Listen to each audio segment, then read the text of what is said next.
Hi there, it's Leandra Franich speaking today, and it's 2015. Welcome to a brand new year. This year we're starting a whole new focus on the blog, and this is my first introductory video of the year. We've got a theme coming up for the next 2 weeks on the blog, the first 2 weeks of 2015, and it's called Fragile Papers. So I just wanted to run through the concept of fragile papers, what you might do with them, and these are some of these products you might see people working with in the blog the next couple of weeks, and maybe you might like to join in our challenge and have a go as well. Fragile papers have been a product that's been around in crafting for a long time. Way back when I first started, mulberry papers were huge. This is a typical sort of mulberry paper, and then they increasingly got more interesting with stitching on them, sometimes little bits of fibre trapped in them, or even bits of bling and glitter. And they can be very raw, like this is just made up of lots of little bits of altered book page, or they can be quite polished, like this example here with crazy sort of stitching going on in it. So that's mulberry papers. If you're applying these onto any sort of surface, generally you need to always just use a bit of water and then tear it, and you'll get a really nice soft edge, and then any regular glue is good to stick that down with. Some of them are quite fibrous.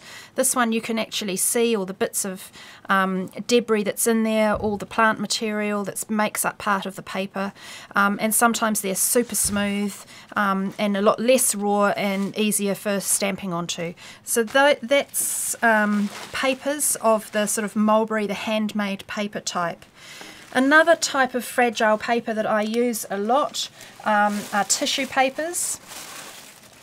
So, for example, you've probably seen ideas like this, which are, Tim Holtz has a range of tissue papers which come on a great big roll, a bit like waxed paper.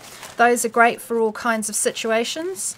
And we've also got things like dress paper patterns. I love the Seven Gypsies tissue papers that they've done for many years.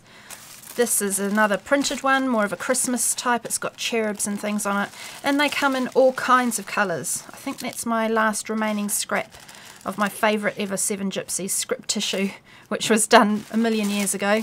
Sometimes even got maps and things on them. So that's tissue paper. You've also got things like vellum. Vellums are, I think they're having a bit of a resurgence at the moment, but we used to use them a lot back in the day. Again, you would always tear them, and they make a really nice translucent layer. Crepe papers are another type of fragile paper. This one, you've probably used them to make flowers and all kinds of things. The dye does come out of a crepe paper very easily, so if you add liquid to it, just be aware of that. Same thing can happen with tissue, so just that's something to just bear in mind. And then finally, altered book pages. These are sort of my favourite things. I've got a massive box of all sorts of scraps of book paper, foreign text, maps. I really like mathematical type things or graphs. And I really like large print font. So, you know, for people who like books with the larger print, I love this too. I just find it's a really nice contrast to the finer stuff. Blueprint papers.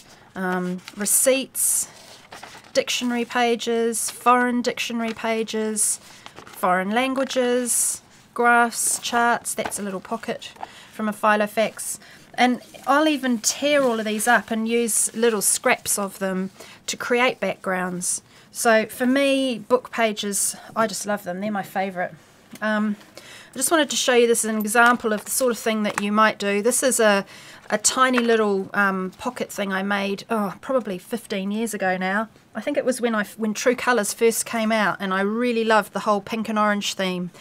And so I made this and bound this background paper.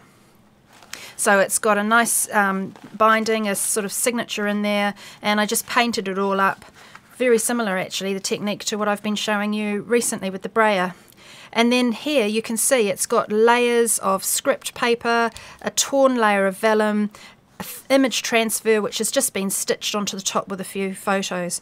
So using your fragile papers this way to layer up just can create nice soft edges and a really cool background effect.